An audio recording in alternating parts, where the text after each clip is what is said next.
So before I start, I'd like to thank the University of Cambridge.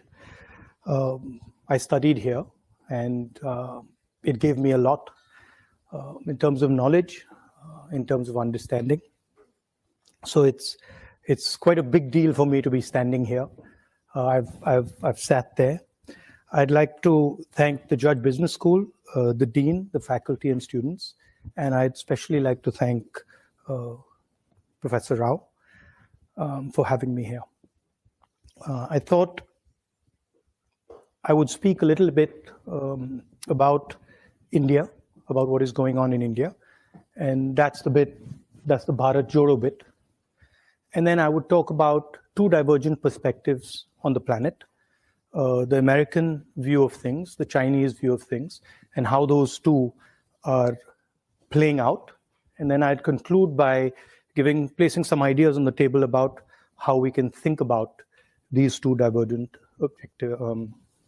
forces. The central thread is about listening, and it's about listening at the individual level, but also listening politically at scale. So not just one person, but listening to millions and millions of people and understanding how they're feeling and how they're responding.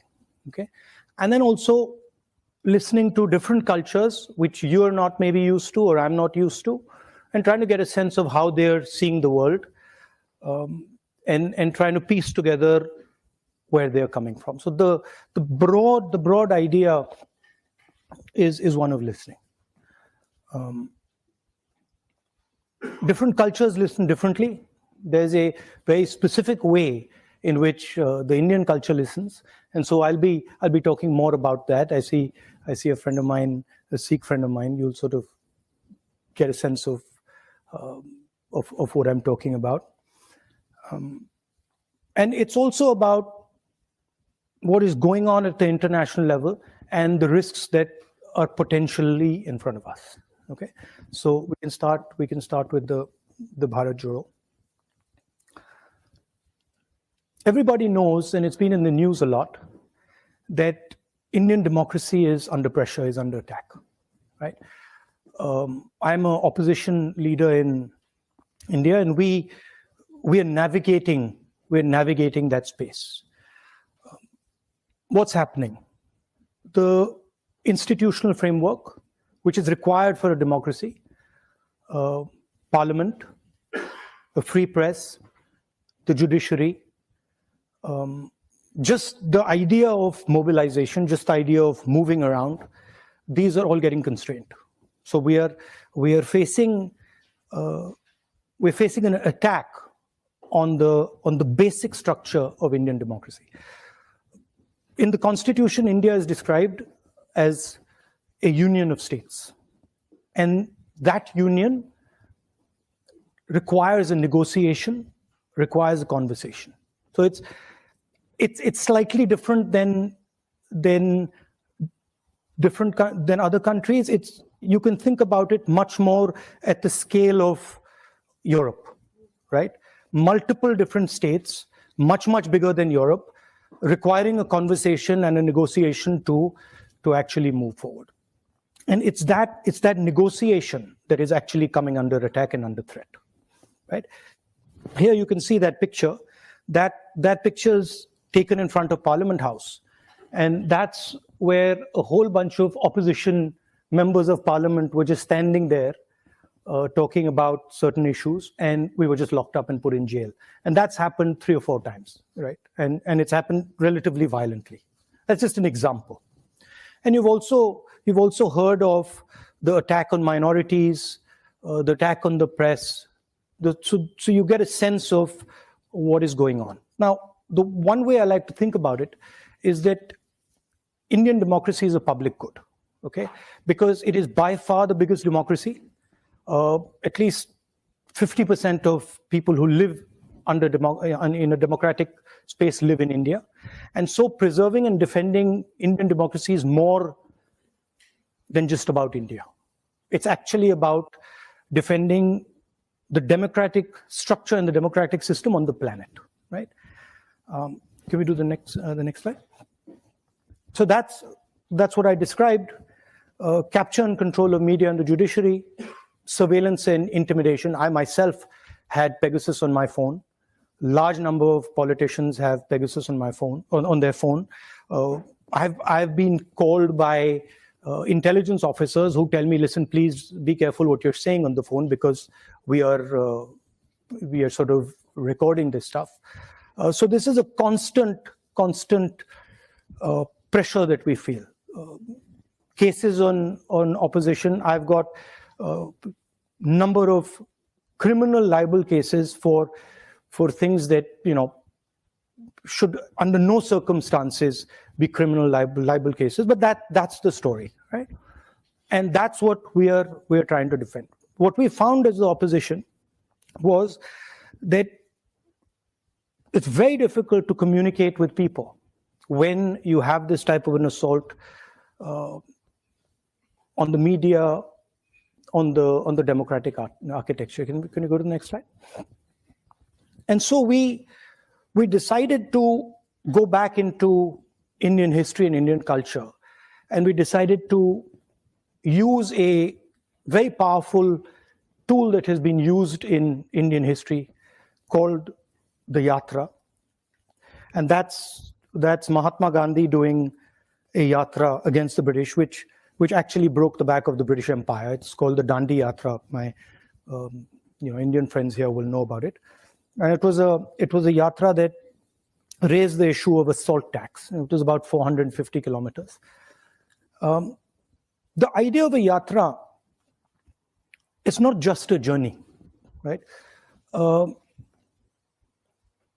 It's a journey, it's a conversation, it's listening to people, but at its heart, it's the idea of annihilating yourself. So at the heart of a yatra is the idea that you attack yourself, and you attack yourself by the distance that you walk, by the pressure you put yourself under, and that's the basic philosophy of a yatra. And the idea is that if you attack yourself and you shut yourself down, you shut your ideas down, then when someone speaks to you, you will be able to listen to him or her more effectively. That's the broad philosophical idea behind it, and it's there in a number of religious systems as well as an idea. The idea of attacking yourself, of annihilating yourself to understand, to observe, to listen. And it also has to have a sense of perseverance. It can't be that you just do it for 5 days. It's got to hurt you. It's got to be long. It's got to take time. Can we do the next one? And so that's the yatra that we started. It started from Kanyakumari in the south, and it went all the way to Srinagar. 5 months, well, actually 4.5 months of continuous walking, 4,000 kilometers, 14 states, 136 days, 9 languages, multiple religions. Next slide. And so we started on this. We decided, okay, we're going to do this. We got 125 core people, and we said, okay, we start to walk.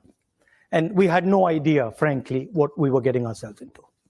Okay, because I'm a runner, so for me, I thought to myself, look, okay, we're walking 30 kilometers a day. I run 10 easily, so 30 can't be that difficult, right? A little bit of arrogance. So I was like, this is not going to be a big deal.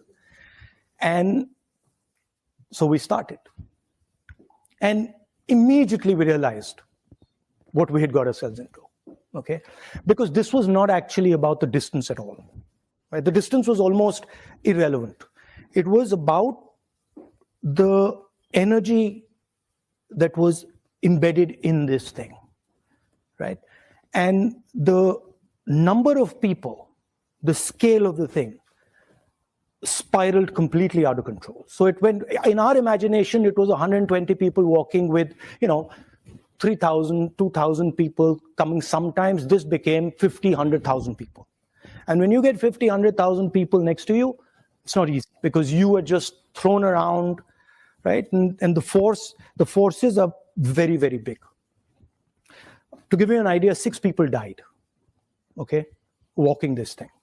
Multiple people broke their legs, arms, and that was the type of energy that was released.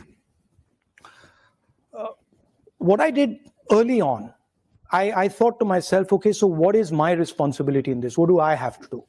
And I came out with the concept, which was that when we're walking and there's this massive group of people and this pressure, I have to ensure that the space in front of me is safe, right? Whether it's a woman who comes, whether it's a young kid who comes, whether it's a handicapped person, whoever comes, that person's got to feel that I'm comfortable, and in this huge energetic system, I'm safe. That was my first idea. And the second idea was, which I told the guys working with us, I said that, look, whoever comes into this space must feel that they've come home, right? They should not feel that this is a political rally. They should feel that they've come to see there were many of us, so they've come to see their brother, or they've come to see their sister, or they've come to see their mother, and they should feel very comfortable over there. And then when they leave, they should have a feeling that I just left home. So we try to make it a personal, emotional connect with people. That was just an idea, and that's the idea here of creating this listening space. Can we do the next one? And that's what the thing looks like, right? And that's so you can see the space around me there, and there's others who are walking with me over there. There you can't really see it, and so there's massive pressure coming into that space, right? And these people are walking, and then we are inviting them into the space, and we're having these conversations, which interestingly, the moment we came up with the idea of making it a home, they stopped being political discussions. So what was a political idea suddenly became a personal idea, right? And we started getting people who started talking to us about things that we never imagined that they would speak about, right? Just completely.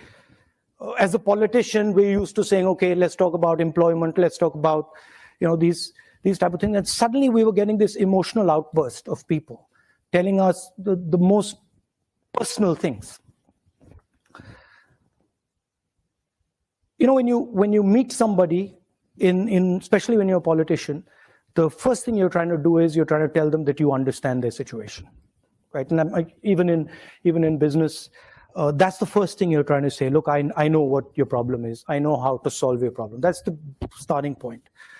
So when I began, that was my idea. Somebody had come to me, and I'm a farmer. Oh yeah, your problem is, with the seeds, and your problem is, the fact that you're not getting your insurance money, etc. These type of things, and very quickly that just stopped. Because the number of people that I was dealing with, was just too much. And the pain, then what also started to happen was my knee started to give me trouble. I had an old injury in college which had gone away, and then suddenly that thing started up, right? So in my mind, I was like, okay, I got to make sure that this is under control. And frankly, there's not much I can say now. And I just got to listen to everybody. And so what slowly started to happen is that my desire to speak just started to die, right? One, because I couldn't speak to so many people, and two, because I was in pain, and I was just like, okay, I got to cruise through this thing, right? I'd get up in the morning. You can imagine it. You have knee pain, and you're like, okay, so how many kilometers do I got to go? 3,500. How do you even come to terms with that, right? You're like, my God, right? So this is, as I was dealing with this, I started to sort of go silent, right? And so I would speak to somebody. It would be as if I was like a dark lake. I'd just be sitting there and silently, and the person would be speaking to me. And slowly I started to feel many things that I could not feel before, right? So for example, a farmer would come, he'd grab my hand, and immediately when I grabbed his hand, I could tell suffering that he's been through, the pain that he's been through, the difficulty he's been through. So you started to hear, not just with your ears, you start to hear with your hands, you start to hear, listen with your eyes, you started to look, you're walking with somebody and you can see that he's struggling. So you start to get a sense of what this person is and where he's coming from. Very, very deep sense of that. I'll give you the most shocking example of this, and I said that these discussions started becoming very personal. So we're walking and suddenly these two, and how you can hear in an individual, right, the voice of millions of people, right? That's what, as a politician, I think about.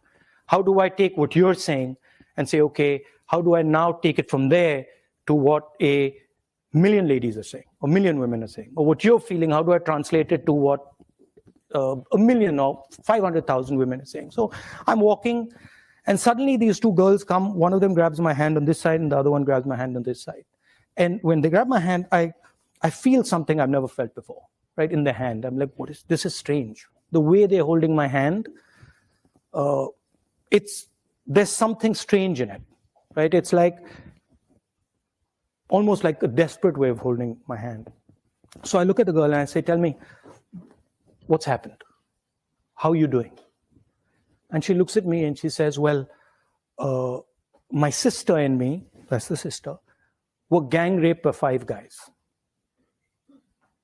So this is not a personal conversation that you have with somebody you've just met. So I'm like, look, let's call the cops, right? That's my first reaction. I'm like, that's a real problem. Let's call the cops. And they're like, no, please don't call the cops. You can't call the cops. So why can't I call the cops? And they're like, well, if you call the cops, we'll be shamed. And then the girl says, and I'll never be able to get married. So I said, what do you want me to do? They're like, don't call the cops. So I was like, okay, so but then what do I do? If I don't call the cops, how do I help you? They're like, no, we just wanted our brother to know what has happened to us. And I said, yeah, you've told your brother what's happened to you, but now what do I do? And there's nothing you can do. And then they walked away, right? So now you extrapolate that and you can see thousands of women who have faced something like that. And you can see the pain that is there hidden. You can see the difficulty that they're dealing with. The other thing they said, the other thing I thought when they walked away, I was like, my God. So these girls have dealt with this, and now they're going to deal with it for the rest of their life, and they're never going to tell anybody. Right? And I thought, that's crazy. But that's it. Right? So these are the type of things that started to happen. And they started to change. As a politician, the way I look at people and the way I think about people and the way I react to people, right? Almost like a silence in me that is just, okay, say what you have to say and I'm quiet. And there's nothing I'm going to say. And tell me everything you have to say, right? And then once you've told me, I'm not telling anybody, right? Which is trust. So that's what this yatra started to do, and it started to happen with kids. I'm walking I'm walking, and just to give you a flavor of India, I'm walking, and there are these little beggars who come, little kids, and they come and they hug me and stuff. So I'm fooling around with them, and another man comes and says, "Don't do that." So don't do what? He's like, "Don't touch them." I said, "Why?" He says, "They're dirty." So I said, "No, you and me are dirtier than them." Right? So you can see then these ideas that are floating around that suddenly you never heard them before. You never heard, or you didn't get the granularity of it anyway. And then can we go to the next? Yeah. So that's a Sikh mechanic. You can see his hand there, and this is a girl whose house has been broken. Whose house I think has been smashed. Anyway, next. Now this is where the thing gets really interesting. So we are going through all the states, and Kashmir is a state which is insurgency prone, right? There's a lot of violence. There's been quite a lot of violence for many years. In fact, that picture there is me putting flowers on the spot where almost 40 soldiers were killed by a car bomb some years back. So we arrive in Kashmir, and Kashmir is this so-called violent place. And as I'm entering Kashmir, the security guys come to me and say, listen, we need to talk to you. So what do you need to say? And they say, well, look, the thing is, you can't walk in Kashmir, right? It's not a good idea. We're walking 3 days, and we're walking 3 days in the roughest districts. So you can't walk in Kashmir. It's a bad idea. So I'm like, why can't I walk in Kashmir? And they're like, well, because you'll get hand grenades thrown on you. So now I'm responsible for 120 people I'm working with, right? So I'm like, look, let me go and have a little word with them. And so I go and have a little word with them and say, look, they're telling us they're going to get hand grenades thrown at us. And they're like, okay. And I was like, frankly, I want to walk. I mean, if we get hand grenades, we get hand grenades. So they're like, yeah, we should all walk. And so we decided we're going to walk. And we start to walk. And suddenly what starts to happen is these Indian flags start coming everywhere, right? Everywhere, they just start coming out, right? The first day we're told about 2,000 people are going to show up, and 40,000 people show up, right? And that thing over there, when I'm sitting on that Jeep, is because the police and security system just been overloaded, and it's collapsed, right? Because they can't manage the crowd. And if you look carefully, you'll see the panic on the security people's faces. Anyway, they pull us out of that and say, this just doesn't work. We can't go through this in this manner. And then the next day they set it up properly, and then we go through. That's us entering Kashmir where the mountains are. That's on the first day. And then the really interesting thing happens. So we've been told we're going to be killed. We're walking, and people are coming, and then one guy looks at me and he says, call me. So I'm like, come. And the security people have said, listen, please don't do this. Please don't call people. Like, we walk here, don't call people, because this is putting everybody at risk. So the guy says, call me. I say, come. So he comes, starts walking next to me. And he says, Mr. Gandhi, you've come here to listen to us. So I'm like, yes. So he's like, that's interesting. He's like, you really come here to listen to us? And I'm like, yes. So he's like, good. And then he says, you see those guys over there? And we're walking. And he says, you see those guys over there? And I'm like, yes, who? He's like, those boys over there. And I'm like, yeah. He's like, the militants, right? Now, militants should normally kill me. In that environment, militants should kill me. And he says, they're there. And they're looking at you. So I look at them, and they give me this sort of, I'm serious, they give me this sort of look. And I'm like, okay, I'm now in trouble, right? Because this guy's just told me this. They give me this look, and I give them this look back. And then we carry on, nothing happens, right? And why I'm telling you this is because they actually couldn't do anything. They actually didn't have the power to do anything, even if they wanted to. Because I had come into that environment listening. And I had come into that environment completely with no violence in me at all. And the vast number of people there were seeing that, right? So that to me was an indicator of the power of listening and nonviolence. Now, what did we hear in India? The main thing, we heard that, and this you don't hear in the media. In the media, you have a completely different discourse going on. You have Bollywood, you have cricket, you have all sorts of other stuff. What we heard in India is, the main thing we heard is unemployment. That India is simply not producing the jobs its youngsters need, period, the end. And that's everybody, all the young people, okay? So I want to leave you with that. Now, let's go to the next. So now, let's move to the two divergent ideas that are there are many ideas, but the two that are big and the two that are powerful and playing out: the idea of the United States and the idea of China. And we know that the United States is the dominant superpower, global superpower, and it's had a record since the 1940s of enabling large amount of prosperity and growth. Okay, and it's done that in a democratic environment. It used to produce, and it used to produce in a democratic framework. And that's quite an important thing, in my view. The history of the United States, everybody knows. People went from Europe, people went from England because they were persecuted. So the idea of individual freedom is very, very deep in America. And the Americans, at least with their citizens, will protect that idea very firmly and very strongly. Right?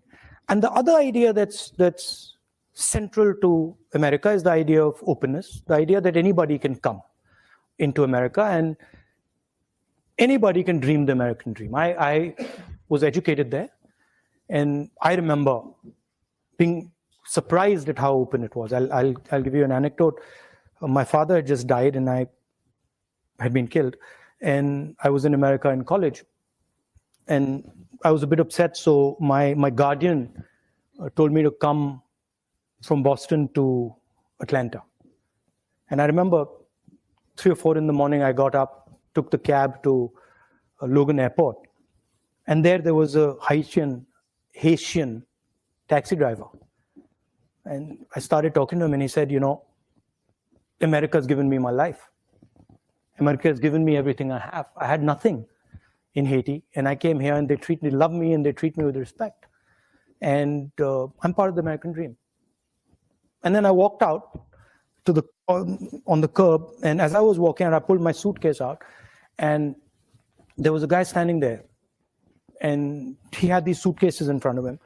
So he said, "Which airline are you flying?" And I was a bit suspicious. I was like, "Why is this stranger asking me which airline am I flying?" And anyway, I hesitated, and I told him, and he said, "Oh, you can do curbside check-in." And I, "What's that?" And he's like, "Well, you can just leave your bags here." Now, for me, this was just like a mind-blowing idea, right? Like, I leave my bags here? Okay. So I was like, "No." He's like, no, you can leave your bags here. So I was like, "Okay, so who are you?" And so he pulls out his airline ID. And I'm like, "Okay, that's interesting." And I leave the bags. And then I walk off, I remember asking myself, when are these guys going to check my ID? Right? I had a passport and my college ID, and when are they going to check my ID? And they didn't check my ID. They didn't check my ID right into the plane. This was pre-9/11. So maybe a lot of you guys don't remember this, but haven't felt this. But I was like, what's going on, right? And why are these guys not checking this ID in my own country? They check my ID, right? They'll ask me for the passport immediately, and here they're not. What is going on? And I remember sitting on the plane saying, "My God, this is an amazing place. I've come here a few months ago, and they've let me through the airport. They've not checked me, and they trust me. They believe in me," right? And to me, those two ideas are the core of the idea of America.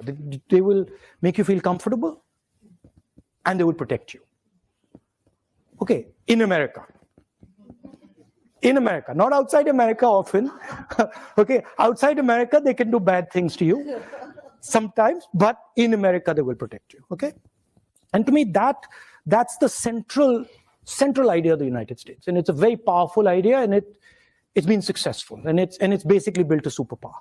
It's built an engine that has allowed people to come in, huge amount of innovation, huge amount of technological advancement, many positive spillovers. But now there's a problem. And in my view, there's two problems. One problem is that post 9/11, that that idea that anybody could just walk into America has been challenged, questioned. It's been questioned directly by bin Laden, by putting planes into the World Trade Center, by generating huge amount of anger and fear. And that has had a result. The Americans are absolutely correctly, they're concerned about people who come in, about what they might do. And you can see that with the whole Homeland Security, the X-ray machines at the airport, all that going on. That's basically the idea that you can't just come into America like you used to. Okay, so that's one big change that's taken place. And the second really big change that's taken place is that what used to be the strength of the United States, the idea of production in America, the idea of manufacturing in America has simply left. It's just gone away from America, it's gone somewhere else. Where's it gone? Can you do the next slide? Where's it gone? It's gone here, right? And it's gone to the aspiring global superpower, which today dominates production. Okay, now I've read quite a lot about the Chinese. I've studied them. I've spoken to senior leaders. I've spoken to people who think about China. I'm not an expert, but I have a decent understanding. Okay? So bear that in mind. Now, the way the Americans value individual liberty, the Chinese value harmony. They are not, individual liberty is not central to their idea. Okay, their idea is much more about the society being in harmony, because they've had massive tremors, right? They've had huge amounts of pain. They've had revolution. They've had civil war. They've had the Cultural Revolution. So what they don't want is that things go out of control, that things spiral out of control and disorder comes, which is legitimate. For them, it's as legitimate as individual liberty is for the United States, right?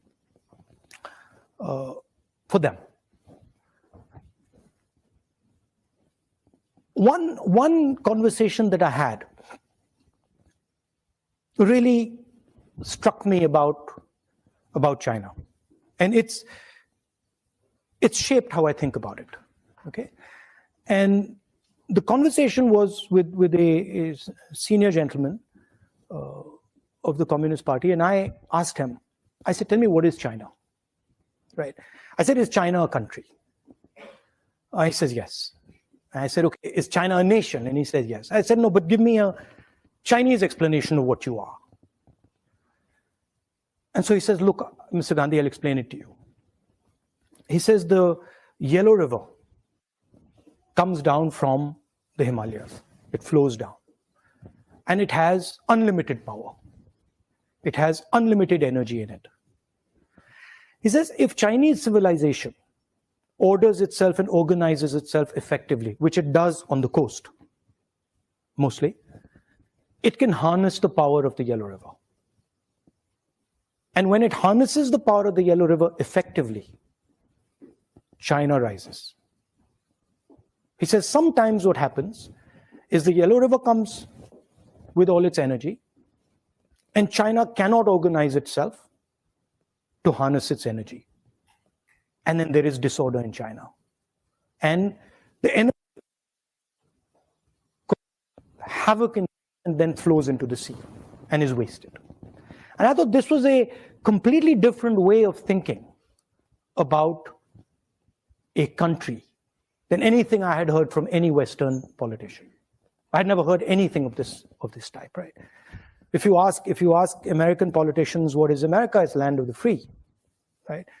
They don't start talking to you about the Mississippi River and that's. I never heard it. Maybe they do. Okay, but so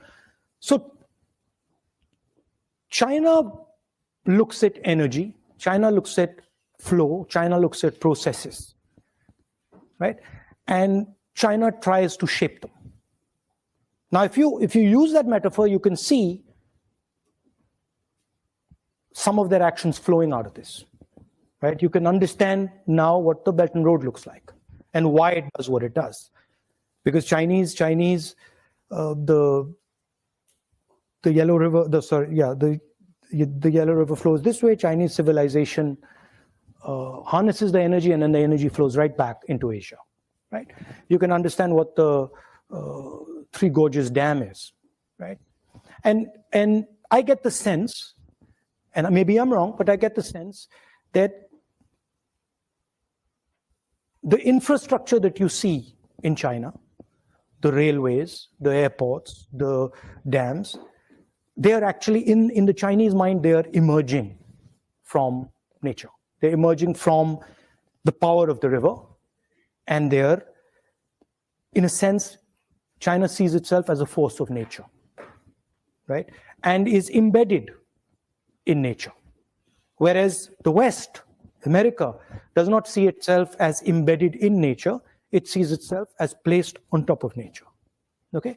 Now this completely changes how you think about things. And this explains, to me at least, why the Chinese would be so interested in harmony, and why, and how they would think about it. There's another conversation that, for me, was absolutely fascinating. And I started, when I get into conversations, I tend to pester people, ask them silly questions and stuff. So I started asking this other gentleman about IP, right? And I said, look, what do you think about IP? And he's like, no, we completely agree with IP, and IP makes sense. Intellectual property is fundamental. And I asked him a couple of times. And then he made two very interesting observations. So he says to me in the middle of the conversation, he says, Mr. Gandhi, people don't invent things. Things emerge, right? Completely different viewpoint. In the United States, Steve Jobs invents something. In China, things emerge, meaning processes happen, and then out of those processes, things come out. And he says, why should somebody who is, anyway, he says, even if things are invented, why should someone who has invented something have perpetual rights on it? So what if he's invented it? Why should he have a monopoly on the benefits of that thing? To me, this was quite a profound statement. And I said to him, look, the logic is that you give him the right to give him an incentive so that he invents again, right? I said, how do you think about incentives? He says, well, very simple. The person who runs fastest wins, right? We don't really care if he invented it. If he can run fast enough and other people can't catch up with him, that's good enough incentive for him, right? So here you see two completely different ideas. One, that they're a force of nature, and two, powerful ideas, as powerful as American ideas for them, right? And two, that people are not actually inventing things, processes, energy, things are emerging from processes and energy. Okay, and this makes their worldview completely different. One last thing. The organizing principle of the United States, and something that you're very, very intimately associated with, is the corporation. Your lives will all be about corporation, or most of them will be about corporations and sales and marketing and elements of a corporation. And that's how America organizes itself.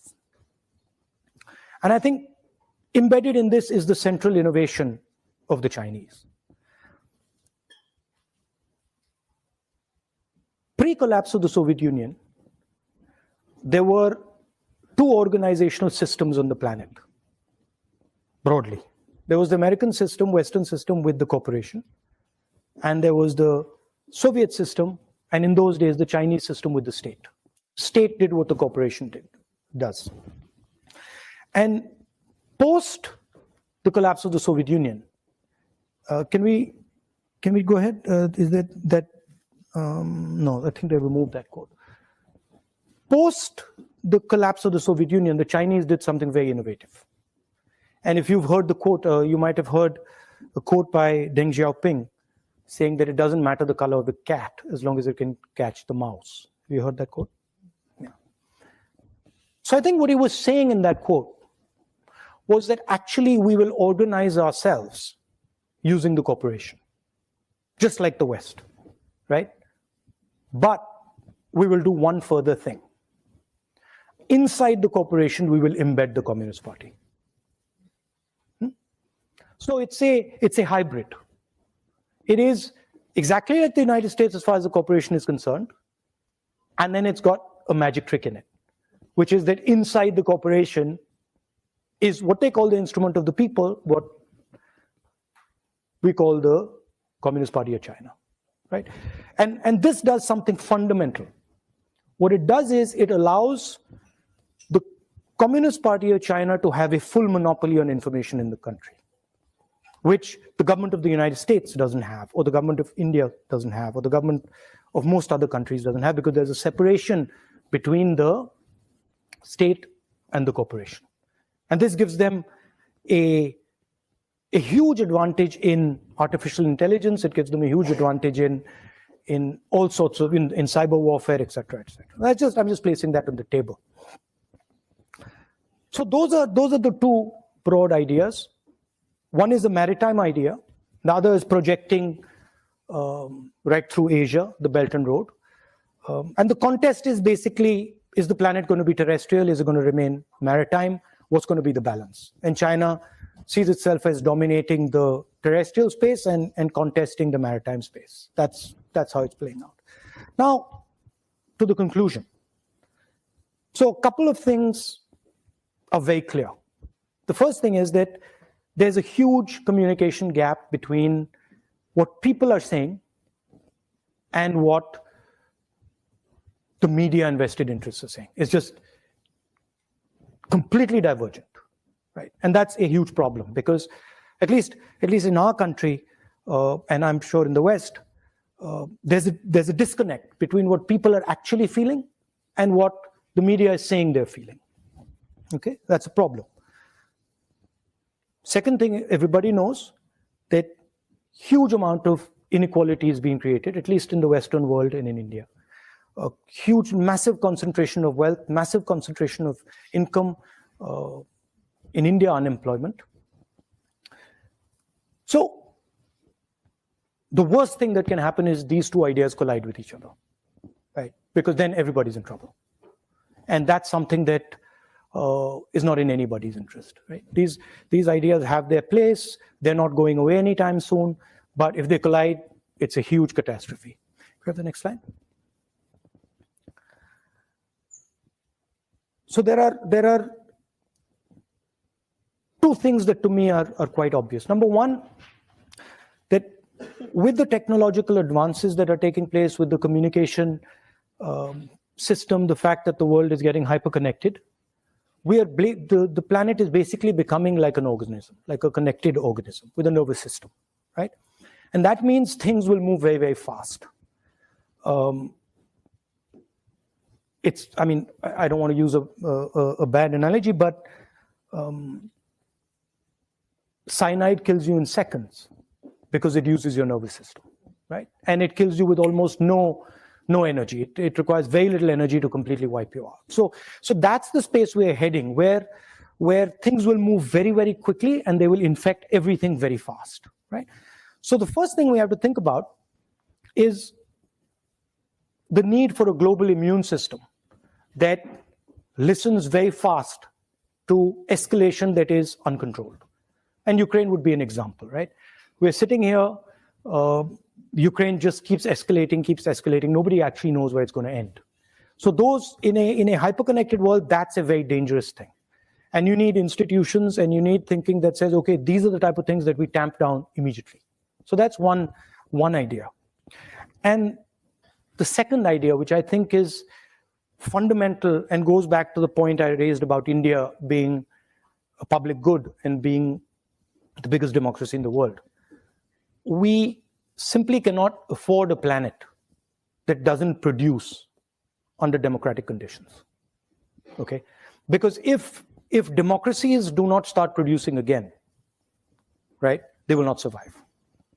Because the tensions that will arise inside the democracy, the inequality that will arise, the anger that will arise will just collapse the democracy. So what is required is new thinking about how you start to produce in a democratic environment, which is completely different than production in a coercive environment.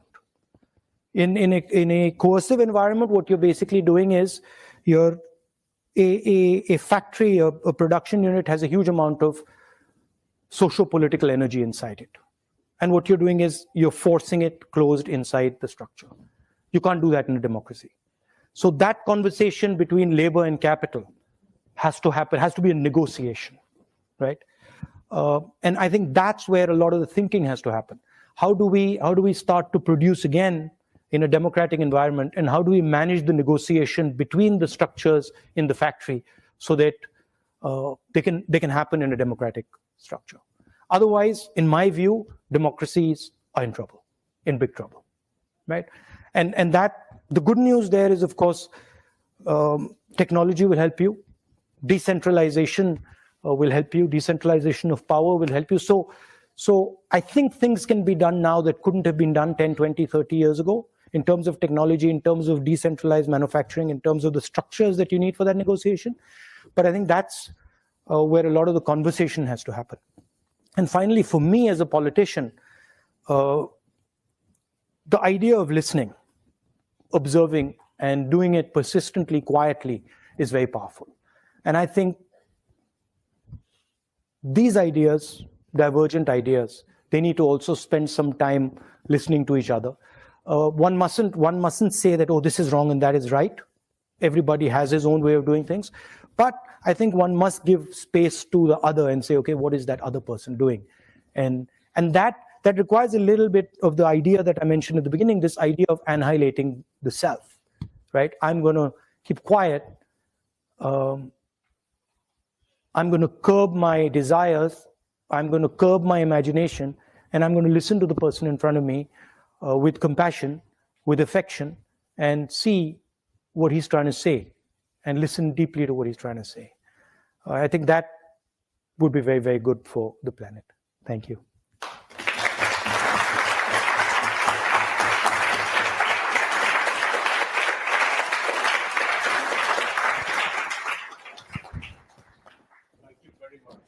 Thank you. Profound, yes. I mean, I think we're still thinking about the ideas. Thank you. Thrown at us. Do we have any time for questions? Did I overshoot? Yes. Okay. All right. Thank you. Questions? No, we got some questions from the audience already. The first question is, what are your thoughts on the rising power of the right wing in India? Its control of key institutions like the media and the judiciary. So when you look at these things seriously, you have to go past the idea of the right wing, and you have to go into what are the forces behind that structure, right? So what is causing that sort of change? Number one, massive concentration of wealth in few people's hands. Number two, complete control of the media as a result of the concentration of wealth. And number three, the lack of production in India, right? So if you have people working in factories, right, they can organize themselves politically. And if you can organize yourself politically, you can get a counterforce to right-wing mobilization. The problem is the bulk of India's people are unorganized labor. So it's very difficult for them to organize.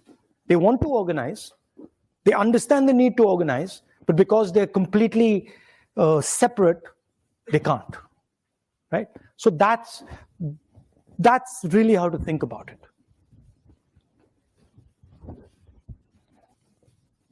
The next question is from Meku. How will you heal what is a highly divisive and polarized India? What would you say to the voters of the opposing party to help bridge differences? Opposing party, you mean the people in power? I mean, I can say a lot, they don't listen. I can keep saying it, they don't listen. So I think, can you show me that picture of the large crowd there? Not that one. That's a different type of crowd. That's a different type of crowd.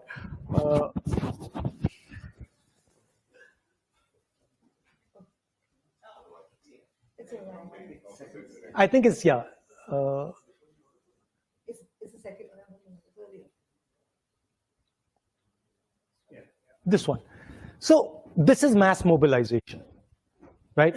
And this is actually how you fight politically. Now, in a world where the media doesn't work, the way you fight is by mobilizing large numbers of people. It's difficult, it's tedious, it takes time, but that's the only way. You have to go through the street, right? And there's a lot that can be done using that system, right? I'm in fact surprised that it's not used more in other countries. I wonder about it, right? Because it's actually quite a simple thing to walk across India. It's not a complicated thing, right? And it's a very, very powerful thing. And it's about allowing people to express themselves, right? How do you heal? I think this is healing. I think this really heals, because when somebody comes out and says, look, I had the opportunity to say what's in my heart. By the way, I had BJP guys coming here. I had BJP people coming up to me and saying, what you're doing is good. What you're doing is good for the country, right? Large numbers of them, right? Because even they understand, at least the sensible one understand the risks that they're sort of pushing. Because in a hyper-connected world, you sort of create too much polarization, you get a massive backlash, and it can be very bad. The next question is, can you tell a few good policies implemented by Narendra Modi that you think are good for India in the long run? This is quite a popular question. No, see, the problem is that if you fundamentally disagree with the foundation of something, right? I mean, I could think about it and say, yeah, okay, maybe that policy that he's done is not a bad policy, right? Maybe giving ladies gas cylinders or giving people bank accounts is not a bad thing, it's a good thing. But that sort of misses the point, right? Because in my view, Narendra Modi is destroying the architecture of India. So I'm not too bothered about 2 or 3 good policies that he's doing if he's blowing my country to smithereens or our country to smithereens, right? And I think that's what he's doing. I think he is imposing an idea on India that India cannot absorb, right? India, as I said, is a union of states. It's a negotiation. And if you try to force one idea on a union, it'll react, right? I mean, I've got a Sikh gentleman sitting here, right? He's from the Sikh religion. You come from India? He comes from India, right? We've got Muslims in India. We've got Christians in India. We've got different languages in India, right? They're all India. Mr. Narendra Modi says he's not. Mr. Narendra Modi says he's a second-class citizen in India. Right? I don't agree with him. Now, if your disagreement is so fundamental, then really talking about 3 policies that you agree with, I think misses the point. Wilson Ho asks, how do you understand what India's place in the world is?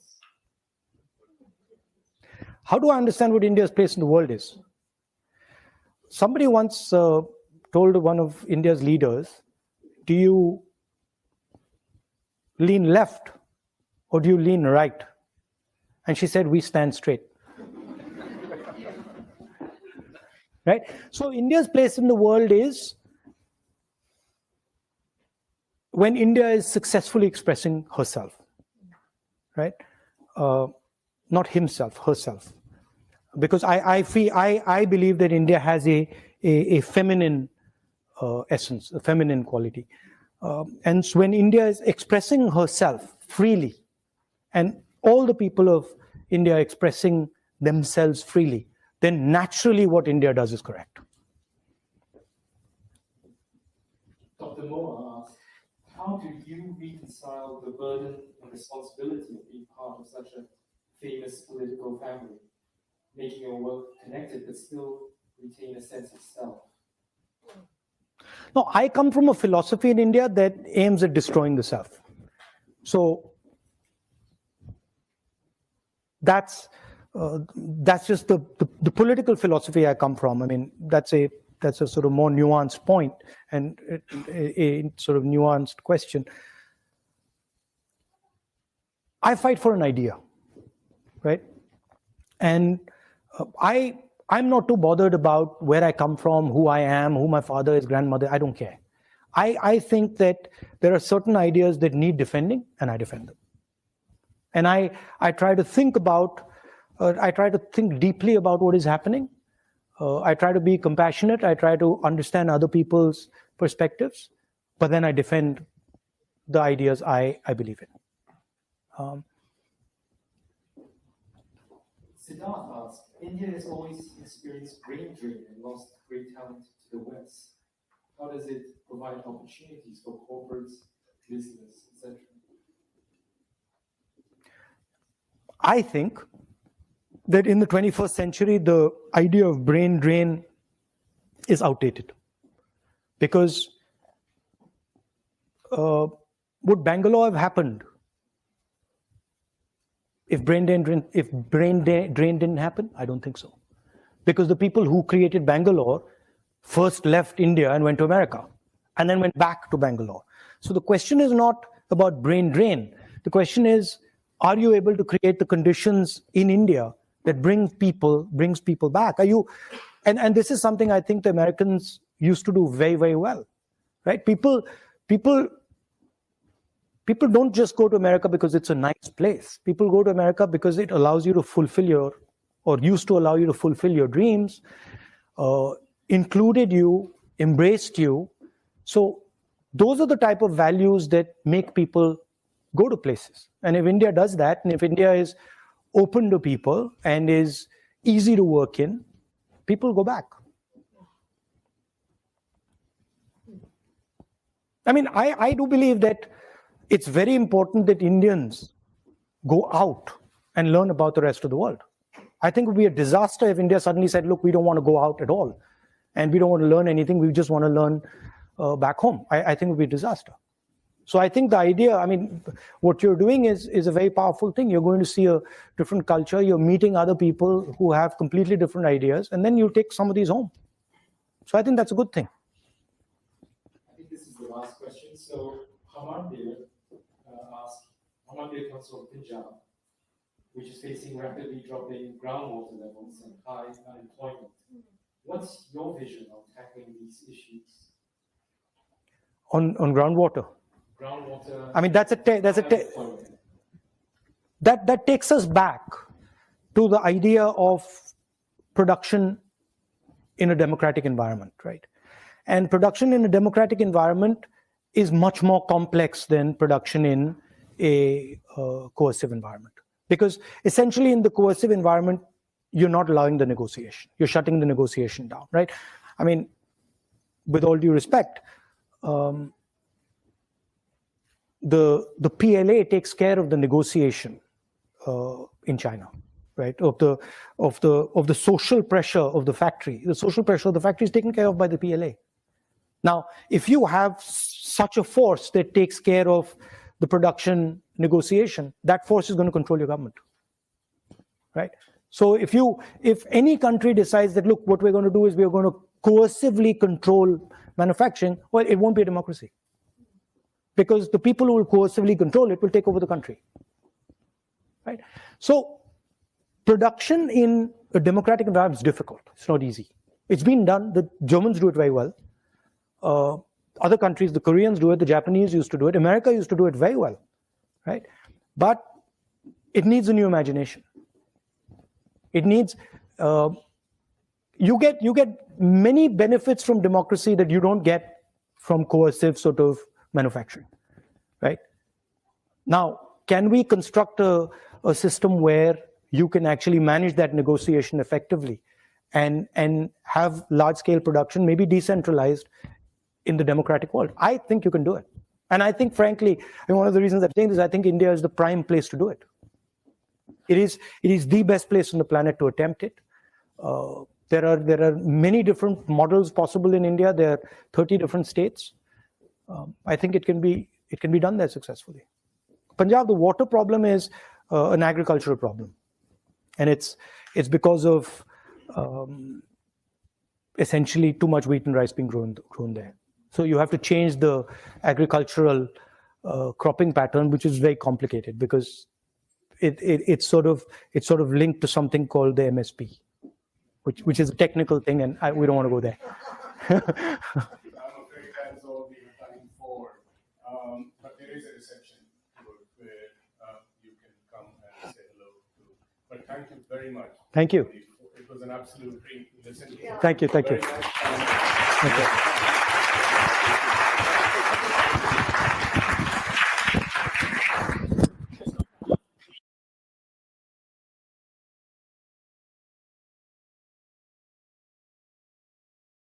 So before I start, I'd like to thank the University of Cambridge